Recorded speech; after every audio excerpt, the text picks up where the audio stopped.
देखिए, मुझे दीनानाथ चतुर्वेदी से मिलना है। वो इसी धर्मशाला में काम करते हैं ना। ये मैं उनके लिए चिट्ठी लाया हूँ। दीनानाथ जी सियालदा गए हैं, शाम को आएंगे। शाम को आएंगे? देखिए, मैं मेरठ से आया हूँ। अगर मेरे रहने का बंदोबस्त आपके धर्मशाला में हो जाए तो। रहने का बंदोबस्त? राम भजो, यहाँ रहने की कहाँ जगह है? यहाँ तो खड़े रहने की भी जगह नहीं है, सब रूम और पैसेज फुल है। सब फुल है? मैं कलकत्ते पहली बार आया हूँ और यहाँ मेरा कोई नाते रिश्तेदार भी नहीं है। अगर आप थोड़ी सी जगह अपने धर्मशाला में देंगे तो मेहरबानी होगी। अरे बाबा, कहा ना जगह नहीं है। जगह होती तो ना कहता। ये लोग भी तो बैठे हैं, ये धर्म खाते की जगह है। जाइए कोई होटल होटल देखिए। देखिए, कोशिश तो खाम खा मेरा टाइम खराब कर रहे हैं, हटिए।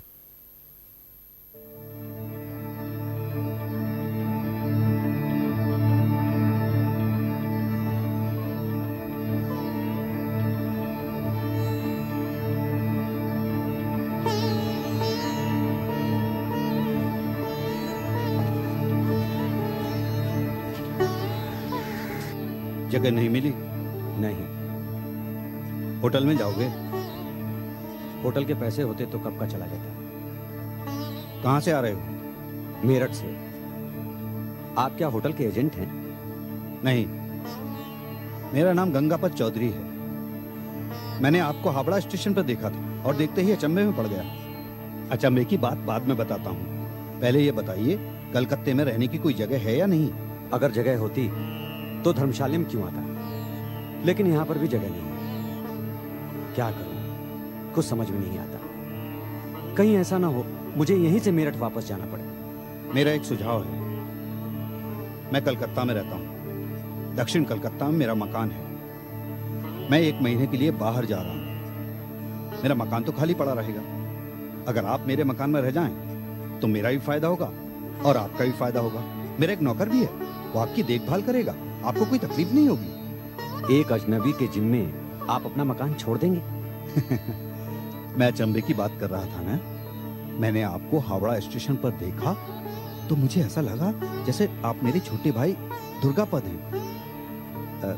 मेरा छोटा भाई दुर्गापद 2 साल से गायब है। लोग कहते हैं वो साधु हो गया है। आपका चेहरा उससे बहुत मिलता है ना, इसलिए आपके प्रति मेरे मन में ऐसी भावना है। अब क्या बताऊं, आप अगर मेरे घर में रहना स्वीकार कर लें तो मैं बेफिक्र होकर चला जाऊं। मेरी किस्मत में इतना अच्छा संजोग लिखा है, मैं ऐसा सोच भी नहीं सकता था।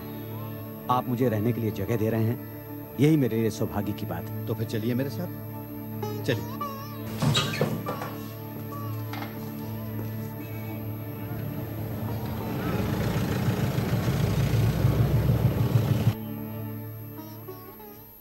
आइए आइए, यह है हमारा घर। रामचतुर, सामान उधर रख दो।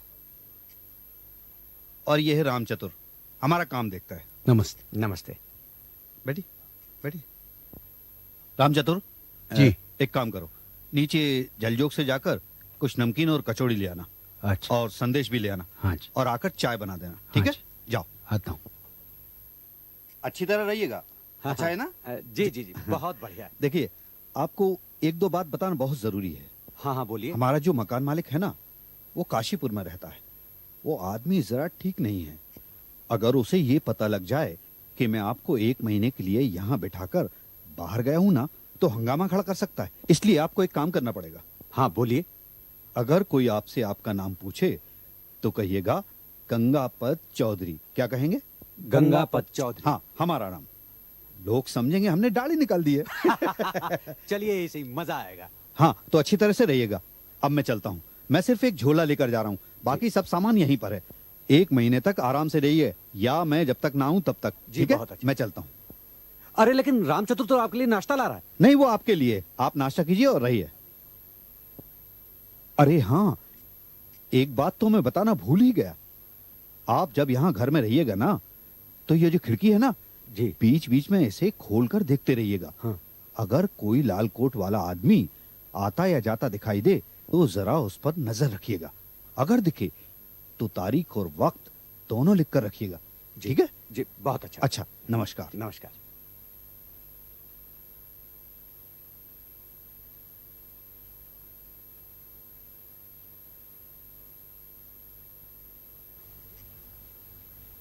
बाबूजी, अरे रामचतुर, तुम्हारे मालिक तो चले गए। नीचे मुलाकात हुई उनसे। मैं आपके लिए थाली में नाश्ता लगाता हूँ। नहीं, पहले नहाऊंगा, उसके बाद नाश्ता करूंगा। जरूर नहा लीजिए, ये रहा गुसल खाना, जब तक मैं आपके लिए चाय बनाता हूँ। ठीक है। अच्छा रामचतुर, एक बात बताओ, तुम्हारे मालिक क्या कुछ मतलब उनका कोई पेच वेच ढीला है क्या? जी, बहुत अच्छे आदमी है। क्यों? नहीं नहीं, मैं ऐसे ही कुछ पूछ रहा था। अच्छा एक बात और बताओ, कलकत्ते में क्या लोग लाल कोट पहन के घूमते हैं? कभी देखा तो नहीं, मगर ये कलकत्ता है, कलकत्ता, यहाँ कुछ भी हो सकता है।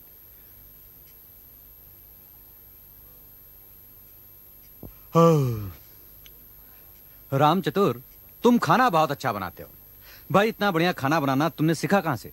हमारे मालिक खाने पीने के बहुत शौकीन हैं, उन्होंने ही हमें सिखाया है। रात कहो तो बिरयानी बना दूं? नहीं बाबा नहीं, 4-5 दिनों से बस खिला ही रहे हो। आज अपनी बहन की शादी का इश्तिहार मैंने दे दिया है, ये काम तो पूरा हुआ। आज तो बस डट कर सोऊंगा। हाँ, तुम्हें कहीं जाना था ना, तो जाओ, घूम घूम आओ, शाम तक आ जाना। लेकिन हाँ, सुपारी लेना।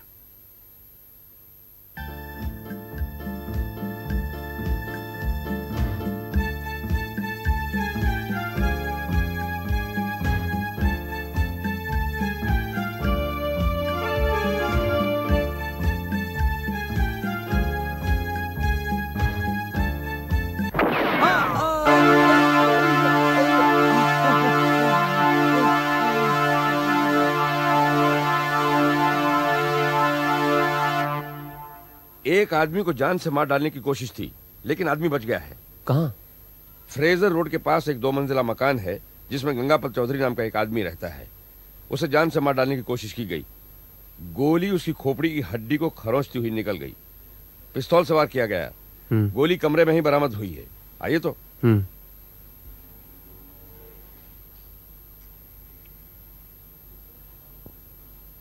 ये व्योमकेश बख्शी हैं, तुम्हारी कहानी सुनना चाहते हैं। नहीं, लेटे रहिए, आप लेटे रहिए, ठीक है। अच्छा, तो आप हैं सत्यनिवेशी व्योमकेश बाबू। मेरे लिए बड़े सौभाग्य की बात है, मेरी कलकत्ता यात्रा सफल हो गई। गंगापत बाबू, अगर आप ठीक महसूस कर रहे हो तो अपनी कहानी व्योमकेश बाबू को सुनाइए, लेकिन अगर कमजोरी महसूस कर रहे हो तो फिर रहने दीजिए, बाद में सुना दीजिएगा। नहीं नहीं नहीं नहीं, मैं काफी बेहतर हूँ। वैसे भी अच्छा खासा खून मेरी नसों में ठूस दिया गया है। तो ठीक है, फिर सुनाइए।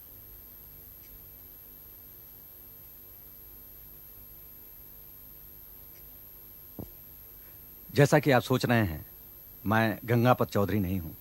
मेरा नाम अशोक महती है। अब कलकत्ता आकर मैं गंगापत चौधरी कैसे बन गया, ये एक मजेदार किस्सा है, बताता हूं आपको। मैं मेरठ का रहने वाला हूं। 3 पुश्तों से हम वही हैं। बंगाल से हमारा संबंध बहुत कम है, बल्कि यूं कह लीजिए कि नहीं के बराबर है। वहीं मेरठ में मैं एक मामूली सी नौकरी करता हूं। घर में एक विधवा माँ है, एक बहन है 25 बरस की। मेरी बीवी थी जो 5 साल पहले ही गुजर गई। उसके बाद मैंने शादी नहीं की। सोचा पहले बहन को पार लगा दूं। बस इसी मकसद को लिए मैंने 1 महीने की छुट्टी ली और कलकत्ता आ गया। सोचा कि कलकत्ता भी घूम लूंगा और बहन के लिए एक अच्छा सा लड़का भी तलाश कर लूंगा। मेरठ से ही मैंने कलकत्ते के एक धर्मशाला का पता लिया था। सोचा था कि यहीं पे ठहरूंगा। बस यहीं पे मेरी मुलाकात ये गंगापत चौधरी साहब से हुई। मकान मालिक काशीपुर से आ गए हैं। वेरी गुड, उन्हें फौरन यहाँ लेके आओ। फिर आगे? यकायक मेरा सर झंझना उठा, मैं उलट कर गिर पड़ा। उसके बाद क्या हुआ मुझे कुछ मालूम नहीं। दर्द के मारे मैं बेहोश हो गया। इस अस्पताल में आकर मुझे होश आया। अब देखिए ना, सर में पट्टी बांधे हुए पड़ा हुआ हूं। किसी ने मेरी खोपड़ी उड़ा देने की पूरी कोशिश की थी। वैसे बात क्या है व्योमकेश बाबू, कुछ बता सकते हैं आप? कुछ देर लगेगी। अरे क्या बात है, गंगापत बाबू कहाँ है? व्योमकेश बाबू, क्या जवाब दूं? आपको पूरा यकीन है कि ये गंगापत चौधरी नहीं है? आवाज कुछ अजीब सी लग रही है। नहीं नहीं, ये गंगापत बाबू नहीं है, लेकिन शक्ल उनसे काफी मिलती जुलती है। लेकिन गंगापत की तो दाढ़ी है। क्या कहा? गंगापत के दाढ़ी? उनकी तो कभी दाढ़ी थी नहीं। क्या आप कह रहे हैं कि क्या गंगापत चौधरी की कभी दाढ़ी नहीं थी? बिल्कुल नहीं बाबू।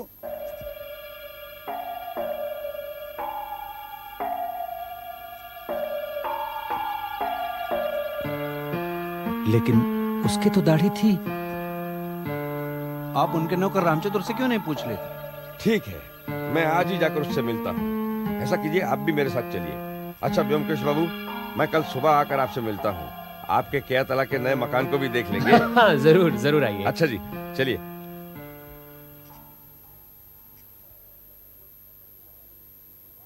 ऊपर की सब पर्दे लगा दिए, देखा आपने? हाँ देखा, सब गलत लगाया है तुमने, इसलिए तो यहाँ खड़ी खड़ी देख रही हूँ। कितना काम पड़ा है। अच्छा वो प्लम्बर कब आ रहा है? वो तो आज ही आने वाला था। पैसा दो फिर भी कोई काम करना नहीं चाहता। अच्छा चलो उतरो नीचे, बाजार पे जाना है।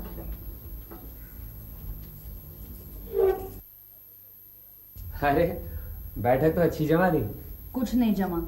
देखो तुम 10-15 दिन के लिए सत्य की खोज बंद कर दो, घर में बहुत सारे काम पड़े हैं। अरे तुम्हें नया घर चाहिए था, मैंने कैसे भी बनवा दिया। अब तुम जानो तुम्हारा मकान। लो यहाँ भी शुरू हो गया ताता। यहाँ तो हैरिसन रोड के मकान से भी ज्यादा आदमी आने लगे हैं। पुटीराम दरवाजा खोलो। देखो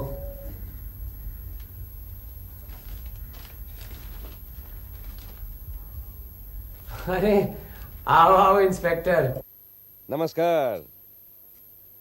अरे वाह वाह, मकान तो बहुत अच्छा बनाया व्योमकेश बाबू, चारों तरफ से खुला हवादार। अजी इस मकान में सारी पूंजी लगा दी। अरे पुटीराम जरा चाय लाना तो। अरे कमाई तो खर्च करने के लिए ही होती है व्योमकेश बाबू। यहाँ खर्चे कुछ ज्यादा है, कमाई कम। कहिए क्या खबर है? हाँ, वो रामचतुर भाग गया, कल शाम से ही गायब है। सचमुच चतुर है। पुलिस के झमेलों में कौन पड़ना चाहता है? वो तो बिहार के किसी गांव में बैठकर मजे से भुट्टा सेक कर खा रहा होगा। अच्छा ये गंगापत चौधरी के बारे में आपका क्या ख्याल है? मुझे तो लगता है उसकी दाढ़ी नकली है। मेरा भी यही ख्याल है, और गंगापत ने भी यही कहा है कि अशोक मैती का चेहरा उसके भाई से मिलता जुलता है।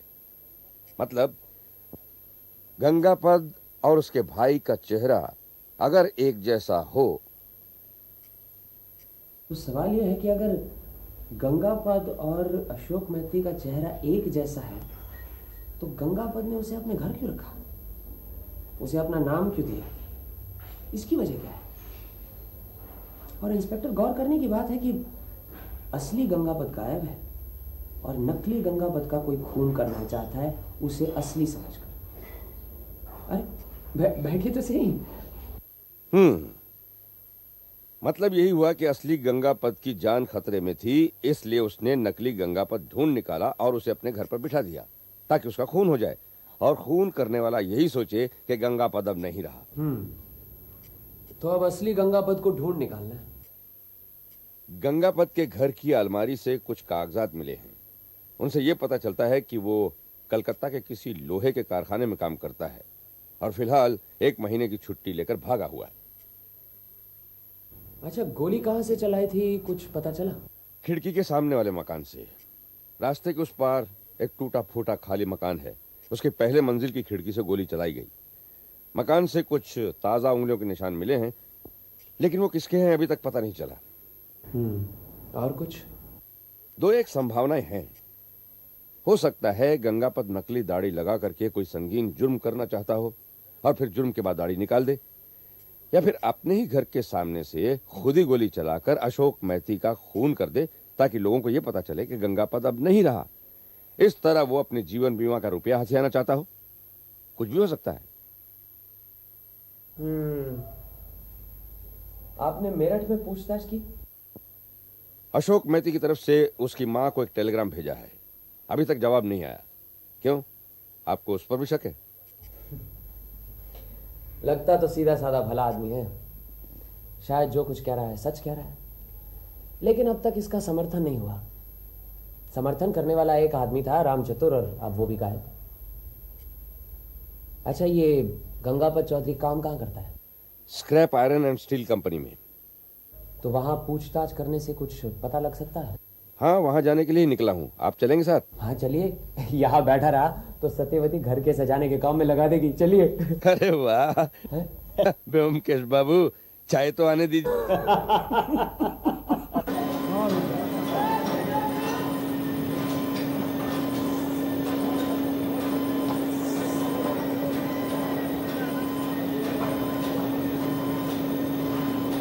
आइए आइए इंस्पेक्टर साहब आइए। सीनियर इंस्पेक्टर सरकार ने हमें भेजा है, इन्हें कुछ बात करनी है। हाँ हाँ क्यों नहीं, हुक्म कीजिए, बैठिए बैठिए।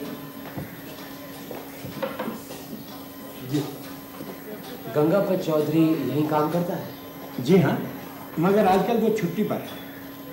क्या काम करता है? जी वो इलेक्ट्रिक फर्नेस का मेल्टर है। वो क्या है? आजकल बिजली की आग से लोहा गलाया जाता है। जो इस काम को जानते हैं उन्हें हम मेल्टर कहते हैं। गंगापत सरदार मेल्टर है। हमारे बंगाल में कुछ ज्यादा अच्छे मेल्टर नहीं है। जो 4-5 हैं उनमें गंगापत एक है। उसने छुट्टी क्यों ली थी? जी उसकी 1 महीने की छुट्टी जमा है। वो कह रहा था कि शायद भारत यात्रा के लिए जाए। आजकल वो स्पेशल गाड़ियां चलती हैं ना जो पूरे भारत में घुमाती। हाँ। अच्छा, उसके कोई रिश्तेदार वगैरह है आप जानते हैं? जी शायद कोई नहीं है, यहाँ अकेला रहता था। चाल चलन कैसे? बहुत काम का आदमी है जी, होशियार, अक्लमंद। उसका कोई दुश्मन है या नहीं, आप कुछ बता सकते हैं? दुश्मन? गंगापत का कोई दुश्मन है ऐसा तो कभी सुना नहीं। हाँ, उसकी थोड़ी सी एक से दुश्मनी थी। वो आजकल जेल में है। कौन है? जी उसका नाम नरेश मंडल है। 3 साल हमारा सरदार मेल्टर था। गंगापत उसका सहायक था। दोनों में हमेशा लगी रहती थी। गंगापत हमेशा उसके चुटकी लिया करता था और नरेश बिला वजह भड़कता था, बहुत गुस्से में था। मैं इन दोनों की झड़पों का मजा लिया करता था। फिर यकायक नरेश ने गुस्से में किसी की हत्या कर दी और गंगापत ने उसके खिलाफ गवाही दे दी। नरेश को जेल हो गई। खून के मामले में जेल? जेल कितने साल की थी, कुछ मालूम है? जी ठीक से तो कुछ नहीं कह सकता। 4-5 साल की तो होगी ही। नरेश के जेल जाने के बाद गंगापत सरदार मेल्टर बन गया। अच्छा, एक बात बताइए, आपने गंगापत को आखिरी बार कब देखा? जी यही कुछ 12-13 दिन पहले। तो क्या उसके दाढ़ी थी? दाढ़ी? गंगापत के तो कभी दाढ़ी नहीं थी। अच्छा ठीक है, बहुत बहुत धन्यवाद। नमस्कार। नमस्कार।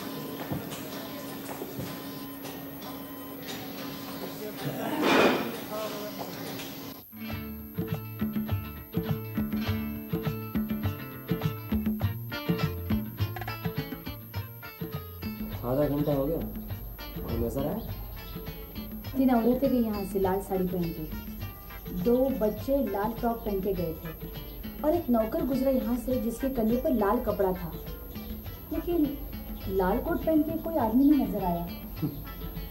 इसका मतलब है लाल कोट पहनकर कोई कलकत्ते में घूमता फिरता है। लो फिर कोई आ गया। जरूर खून हुआ है। आजकल कलकत्ते में बहुत खून होते रहते हैं। देखो। आइए नमस्कार। इंस्पेक्टर आइए। वो नरेश मंडल की रिपोर्ट मिल गई है। मैंने पढ़कर देखा, मुझे तो कोई खास बात नजर नहीं आई। आप चाहें तो आप भी पढ़ लें। नहीं नहीं, खास बात क्या है, बस आप एक बार सुना दीजिए। बैठिए। हाँ सुनिए। आसामी नरेश मंडल, उम्र 40, एक लोहे के कारखाने में काम करता है। जुर्म, रास्ते पर एक भिखारी का खून किया है। केस आईपीसी धारा 304-323 के अंतर्गत है। प्रधान गवाह गंगापत चौधरी और दूसरे गवाहों के बयान से पता चलता है कि नरेश मंडल बहुत ही गुस्सैला और बात बात पर झगड़ा मोल लेने वाला आदमी है। जुर्म वाले दिन आसामी नरेश मंडल और गवाह गंगापत चौधरी एक साथ काम से घर वापस जाते हैं। चलते चलते किसी मामूली बात पर नरेश लाल पीला हो जाता है। उसके बाद गंगापत उसके साथ न जाकर करीब 20 गज के फासले पर चलने लगता है। उस वक्त एक कोट पैंट पहने मद्रासी भिखारी नरेश के पीछे पड़ जाता है। पीछे पीछे चलने वाला गंगापत ये सब देखता है कि हाथ हिलाकर नरेश उसे भगाने की कोशिश कर रहा है, लेकिन भिखारी उसका पीछा नहीं छोड़ता। यह गुस्से में नरेश भिखारी के गाल पर एक जोर से चांटा मारता है। भिखारी गिर पड़ता है। नरेश तेजी से आगे बढ़ जाता है।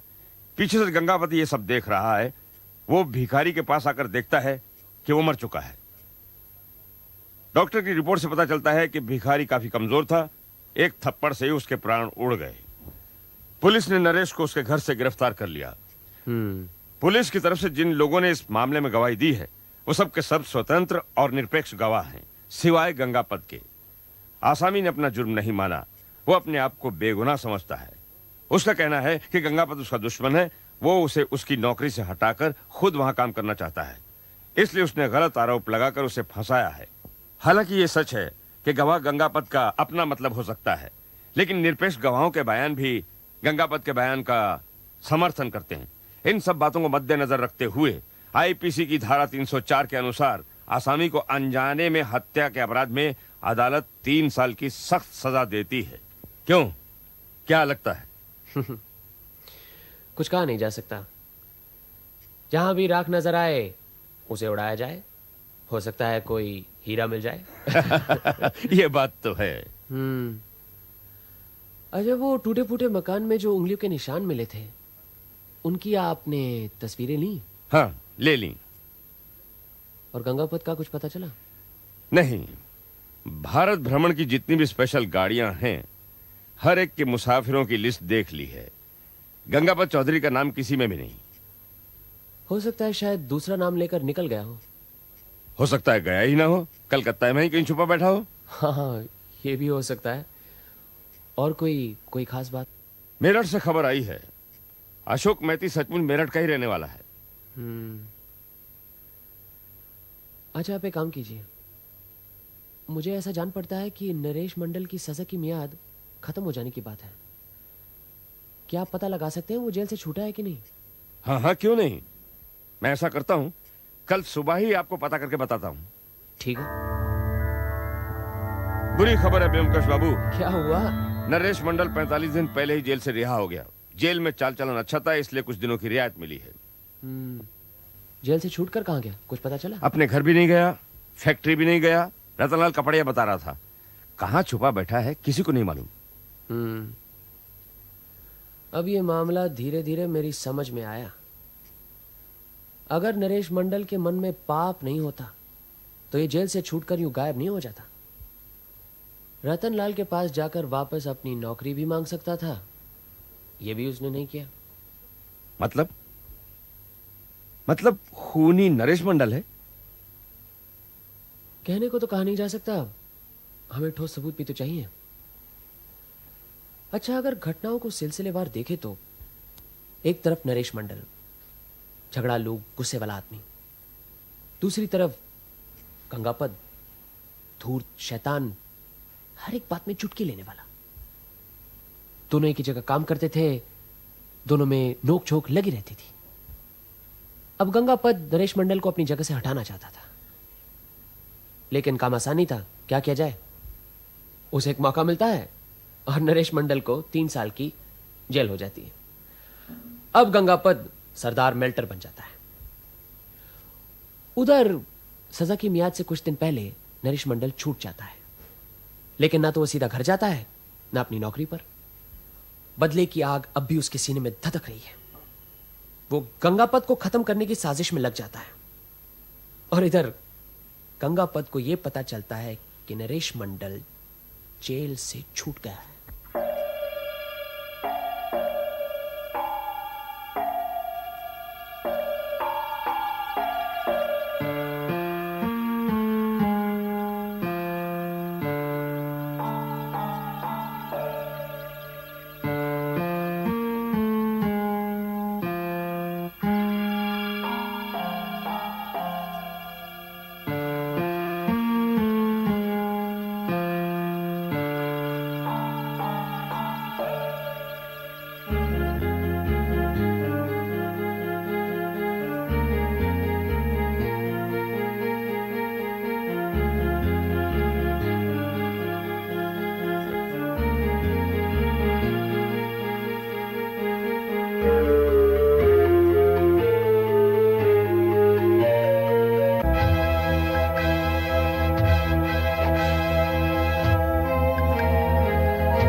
गंगापद ने एक नकली दाढ़ी लगा ली ताकि नरेश मंडल उसे पहचान न सके। फिर उसने अपने काम से 1 महीने की छुट्टी ली। दाढ़ी लगाए वो हावड़ा स्टेशन गया। शायद सचमुच भारत भ्रमण पर निकलना चाहता होगा, लेकिन वहां अचानक उसे अशोक मैती नजर आया। उसने देखा कि अशोक मैती की शक्ल उससे काफी मिलती है। उसके दिमाग में एक बात कौंध गई, अशोक मैती को अगर वो किसी तरह अपने घर में ला सके तो नरेश गलती से उसका ही खून करेगा। सोचेगा गंगापत से बदला ले लिया। गंगापत को फिर अपनी जान लेकर भागने की जरूरत नहीं पड़ेगी। नौकरी जरूर चली जाएगी, लेकिन नौकरी तो बहुत मिल जाएंगी। कम से कम उसकी जान तो सलामत रहेगी। गंगापत चौधरी अशोक मैती को फुसलाकर अपने कमरे में ले आया। उसे समझा दिया कि वो अपना नाम गंगापत चौधरी बताए और यह भी सलाह दी कि बीच बीच में वो खिड़की खोलकर देखता रहे कि कोई लाल कोट पहनने वाला आदमी आता जाता है या नहीं। लाल कोट वाली बात तो सिर्फ एक बहाना था। असल मतलब यह था कि अशोक मैती बीच बीच में खिड़की खोलता रहे ताकि मौका पाकर नरेश मंडल उसे गोली से मार दे। अब अगर नरेश मंडल के नजरिए से सोचा जाए तो जेल से छूटकर पहले उसने एक पिस्तौल बरामद की, फिर गंगापत के मकान के इर्द गिर्द घूमता रहा। उसने उसके मकान के सामने एक टूटा फूटा मकान पाया और बस फैसला कर लिया कि उसी सामने वाले मकान से वो गंगापत को गोली से उड़ा देगा।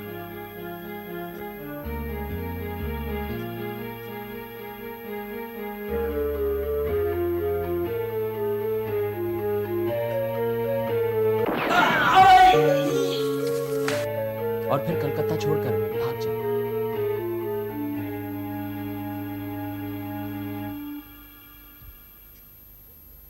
सब प्लान के मुताबिक हुआ, लेकिन थोड़ी सी चूक हो गई। अशोक मैती घायल जरूर हुआ, लेकिन मरा नहीं। अब गंगापत और नरेश मंडल की हालत कुछ एक जैसी है। दोनों खुलेआम समाज में घूम नहीं सकते। अखबार में छपवाया गया है कि पुलिस को दोनों की तलाश है। नरेश मंडल तो कानूनन दोषी है, उसने खून करने की कोशिश की, और गंगापत भी बड़ा दगाबाज किस्म का आदमी है। उसने सीधे साधे निर्दोष आदमी को मौत के मुंह में धकेलना चाहा। लेकिन अगर गंगापत पकड़ा जाए, उसे कानूनन सजा हो सकती है या नहीं, ये तो कहा नहीं जा सकता। वो सब तो ठीक है, लेकिन जिसने कानूनन जुर्म किया हो उसे कैसे पकड़ा जाए? एक रास्ता है, इश्तिहार। इश्तिहार? तालाब में बंशी डाले बैठे रहो, मछली दाना निकले तब उसे पकड़ा जा सकता है। अच्छा, करना क्या होगा? यहां के 2 प्रमुख अखबारों में इश्तिहार देना होगा। इश्तिहार कुछ ऐसा होगा, बंबई के किसी स्टील फाउंड्री में तजुर्बेकार इलेक्ट्रिकल मेल्टर की जरूरत है। अच्छी तनख्वाह होगी, कुछ समझ लीजिए 700,000 रुपए। इंटरव्यू कलकत्ते में होगा।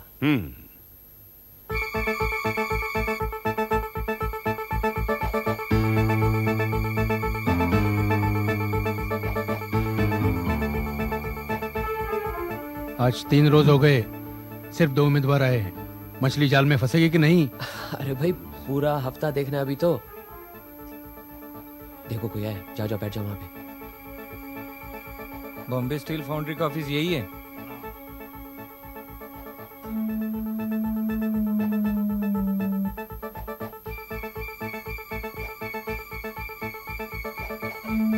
साहब, मैं अखबार में इश्तिहार देख के आया। हाँ हाँ, हम ही ने इश्तिहार दिया था। बैठिए। इलेक्ट्रिकल मेल्टर की नौकरी के लिए आए थे? जी। सर्टिफिकेट दिखाइए अपने। वो सर्टिफिकेट सब खो दिए साहब। 3 साल से बीमार था ना, नौकरी भी छोड़नी पड़ी। पहले कहाँ काम किया है? नागपुर की फाउंड्री में काम करता था साहब, आयरन फाउंड्री में। साहब, मैं एक तजुर्बेकार इलेक्ट्रिक मेल्टर हूँ साहब। सरदार मेल्टर भी था। यकीन कीजिए साहब, आप अगर चाहें तो मैं अपने पैसे से बंबई ले जाकर मेरे काम की परख करवाने को राजी हूँ। ये तो बहुत अच्छी बात है, लेकिन हमारे बंबई ऑफिस का ब्रांच बस अभी अभी खुला है, इसीलिए अपनी जिम्मेदारी पर तो मैं आपको नहीं भेज सकता। लेकिन एक काम करते हैं, मैं आज ही बंबई तार भिजवा देता हूँ। आपने जो कहा वो लिख देता हूँ, शायद कल तक जवाब आ जाना चाहिए। अगर आप कल इसी वक्त आ सके मैं तो जरूर आऊंगा साहब। अच्छी बात है।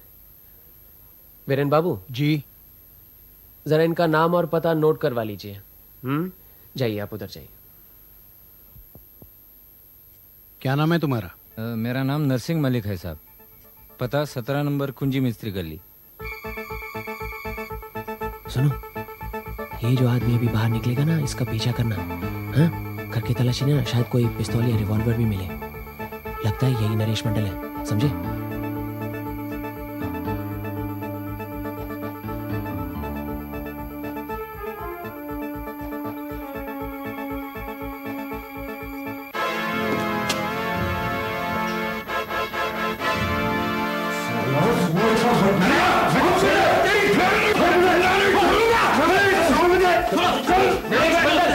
गंगापत चौधरी के खून करने की कोशिश के अपराध में तुम्हें गिरफ्तार किया जाता है, समझे?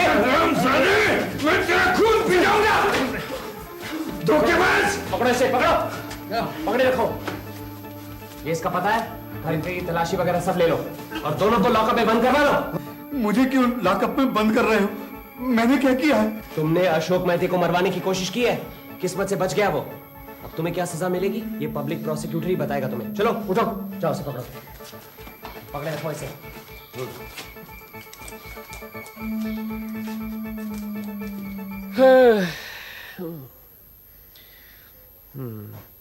चलो, दोनों पकड़े गए हैं। नरेश मंडल और गंगापत, ये दोनों ही आपके पास नौकरी के लिए आएंगे। क्या आपको इस बात की उम्मीद थी? उम्मीद तो नहीं थी, लेकिन मन में आशा थी। ये उम्मीद नहीं थी कि दोनों उसी वक्त आके सांप नेवले की लड़ाई शुरू कर देंगे। लेकिन अच्छा ही हुआ ना, एक ईंट से दोनों चिड़िया घायल। अच्छा, उस अशोक मेहती का क्या हाल है? ठीक है? ठीक है, ठीक है। एक काम करो, इंस्पेक्टर सरकार से जाकर कहो कि उसके रहने खाने पीने का अच्छा इंतजाम करे। अगर वो गुजर गया तो आपका केस फुस।